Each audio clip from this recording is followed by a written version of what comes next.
3, a guerra contra ti mesmo. Parte 4, acima do campo de batalha. Que não permaneças em conflito, pois não há guerra sem ataque. O medo de Deus é o medo da vida e não da morte. Entretanto, ele permanece sendo o único lugar de segurança. Nele não há ataque, nenhuma forma de ilusão anda à espreita no céu. O céu é totalmente verdadeiro, nenhuma diferença entra nele e aquilo que é totalmente o mesmo não pode conflitar. Não te é pedido que lutes contra o teu desejo de assassinar, mas é pedido a ti que reconheças que as formas que ele toma escondem a mesma intenção. E é isso que tens medo e não da forma. O que não é amor é assassinato. O que não é amoroso não pode deixar de ser um ataque. Cada ilusão é um assalto à verdade e cada uma violenta a ideia do amor porque parece ser igualmente verdadeiro. O que pode ser igual à verdade e ao mesmo tempo diferente? Assassinato e amor são incompatíveis. No entanto, se ambos são verdadeiros, então ambos não podem deixar de ser o mesmo e indistinguíveis um do outro. Assim eles serão para aqueles que veem o Filho de Deus como um corpo, pois não é o corpo que é como o Criador do Filho, e o que é sem vida não pode ser o Filho da vida. Como pode um corpo estender-se para conter o universo? É possível ele criar e ser o que ele cria? E pode ele oferecer às suas criações tudo o que ele é e nunca sofrer perda? Deus não compartilha sua função com o corpo, ele deu a função de criar o seu filho porque ela é sua própria. Não é pecado acreditar que a função do filho é o assassinato, mas é insanidade. O que é o mesmo não pode ter nenhuma função diferente. A criação é o meio para a extensão de Deus, e o que é seu não pode deixar de ser o filho do seu filho também. Ou o pai e o filho são assassinos, ou nenhum dos dois o é. A vida não faz a morte criando como a si mesma. A bela luz do teu relacionamento é como o amor de Deus. Ela não pode ainda assumir a função santa que Deus deu a seu filho, pois o teu perdão em relação ao teu irmão ainda não é completo, e assim não pode ser estendido a toda a criação. Cada forma de assassinato e de ataque que ainda te atraia e que não reconheças pelo que é, limita a cura e os milagres que tens o poder de estender a todos. Entretanto, o Espírito Santo compreende como aumentar as tuas pequenas dádivas e fazer com que sejam poderosas. Ele compreende também como é que o teu relacionamento se ergue acima do campo de batalha, não mais dentro dele. Essa é a tua parte, reconhecer que qualquer forma de assassinato não é a tua vontade. Não ver o campo de batalha é agora o teu propósito. Que sejas erguido a um ponto mais alto, olha para ele lá, embaixo. De lá, a tua perspectiva será bastante diferente. Aqui no meio do campo de batalha, ele de fato parece real. Aqui escolheste ser parte dele. Aqui, o assassinato é a tua escolha. Entretanto, do alto, a escolha são os milagres em vez do assassinato. E a perspectiva que vem dessa escolha te mostra que a batalha não é real, que é fácil escapar. Os corpos podem batalhar, mas o choque de formas é sem significado. E acaba quando reconhece que nunca teve início. Como pode uma batalha ser percebida como se não fosse nada quando te engajas nela? Como pode a verdade dos milagres ser reconhecida se o assassinato é a tua escolha? Quando a tentação de atacar surge para fazer com que a tua mente se torne escura e assassina, lembra-te de que podes ver a batalha do alto. Mesmo em formas que não reconheças, os sinais tu reconheces. Há uma apunhalada de dor, uma pontada de culpa e, acima de tudo, a perda da paz. Isso conheces bem. Quando essas coisas ocorrerem, não deixes o teu posto no alto, mas rapidamente escolhe um milagre ao invés do assassinato.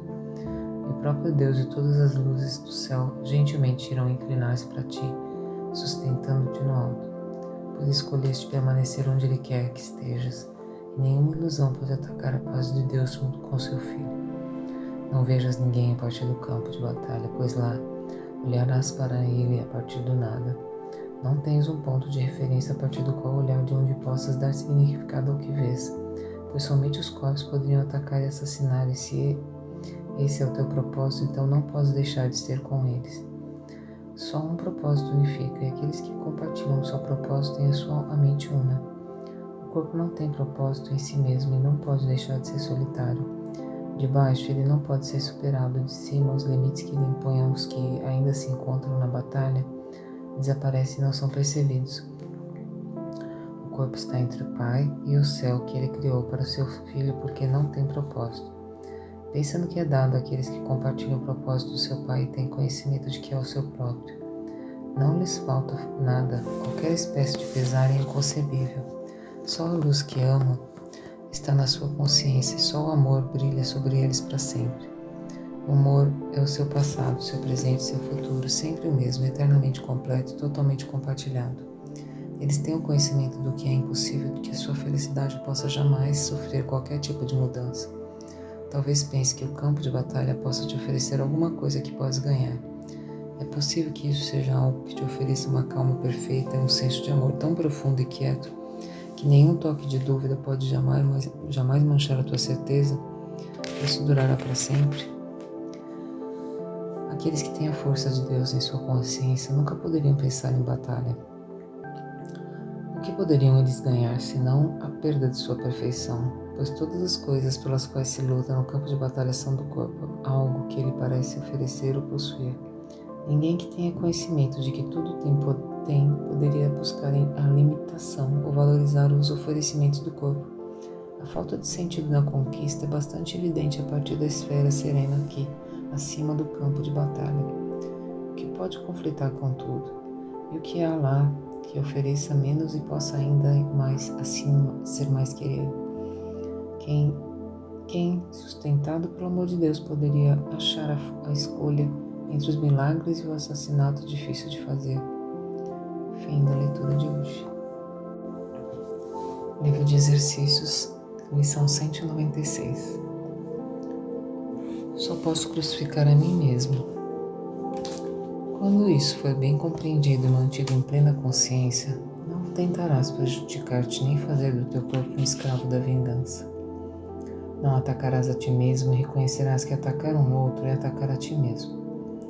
Ficarás livre da crença insana de que atacar um irmão te salva. Compreenderás que a sua segurança é a tua e através da sua cura, tu és curado. Talvez a princípio não compreendas como a misericórdia que é ilimitada e que mantém todas as coisas sob a sua proteção, segura, pode ser achada na ideia que praticamos hoje. De fato, ela pode parecer um sinal de que é impossível escapar ao castigo, porque o ego, diante do que vê como uma ameaça, não demora em citar a verdade para salvar as suas mentiras. Entretanto, ele não pode deixar de fracassar em compreender a verdade que usa desse modo. Mas tu podes aprender a ver essas tolas aplicações e negar o significado que parecem ter. Assim, também ensinas a tua mente que não és um ego, pois as formas com as quais o ego procura deturpar a verdade não te enganarão mais. Não acreditarás que és um corpo a ser crucificado e verás na ideia de hoje a luz da ressurreição, olhando para o que está além de todos os pensamentos de crucificação e de morte, que são pensamentos de libertação e de vida. A ideia de hoje é um passo que damos para sair do cativeiro para o estado de liberdade perfeita. Vamos dar espaço hoje para que possamos seguir rapidamente o caminho que a salvação nos mostra, dando cada passo na sequência estabelecida à medida que a mente renuncia aos seus fardos com a alma. Não precisamos de tempo para isso, precisamos apenas de disponibilidade, pois o que parecia levar 1000 anos pode facilmente ser feito em um só instante pela graça de Deus. O lúgubre e desesperançado pensamento de que podes atacar os outros, mas salvar a ti mesmo te pregou a cruz.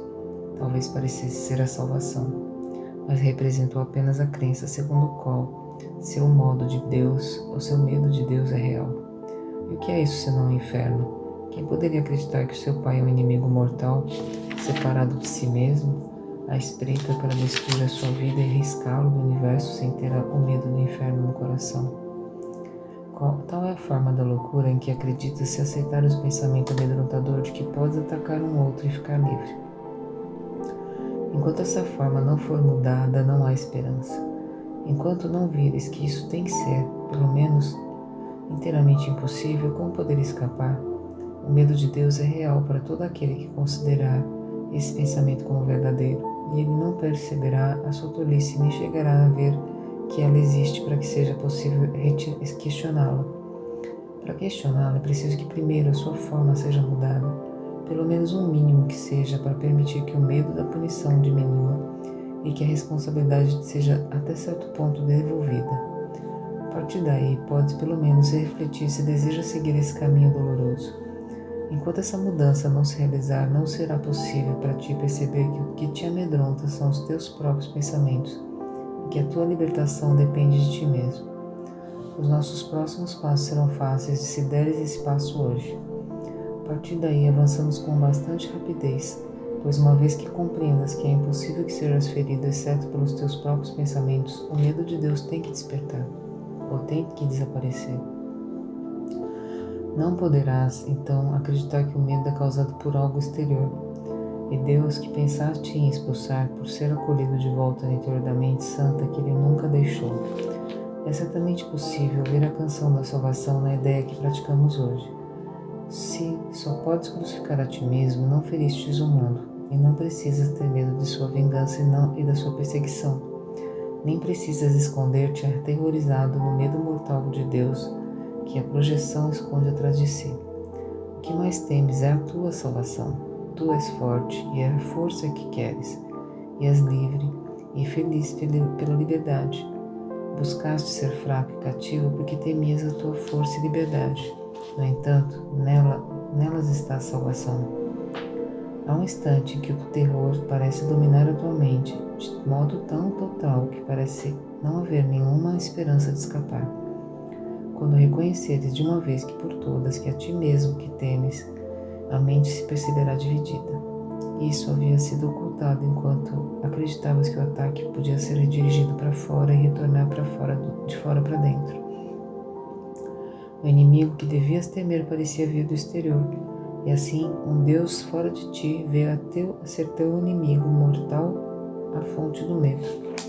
Agora, por um instante, um assassino é percebido dentro de ti, ansioso pela tua morte, ocupado em planejar castigos para ti, até a hora que puder, enfim, matar-te. Entretanto, esse instante é também o momento em que vem a salvação, pois o medo de Deus desapareceu, e podes chamá-lo para te salvar das ilusões através do seu amor, chamando de pai e a ti mesmo de filho. Reza para que o momento possa ser logo, hoje. Afasta-te do medo e avança para o amor. Não há pensamento de Deus que não te acompanhe para ajudar-te a alcançar esse instante e superá-lo rapidamente com segurança e para sempre. Quando o medo de Deus tiver desaparecido, não existirá mais nenhum obstáculo que ainda permaneça entre tu e a santa paz de Deus. Uma benigna e misericordiosa a ideia que praticamos. Dá-lhe boas-vindas como deverias, pois é a tua liberação. De fato, a tua mente só pode tentar crucificar a ti mesmo, mas a tua redenção também virá de ti. Fim da leitura do exercício de hoje.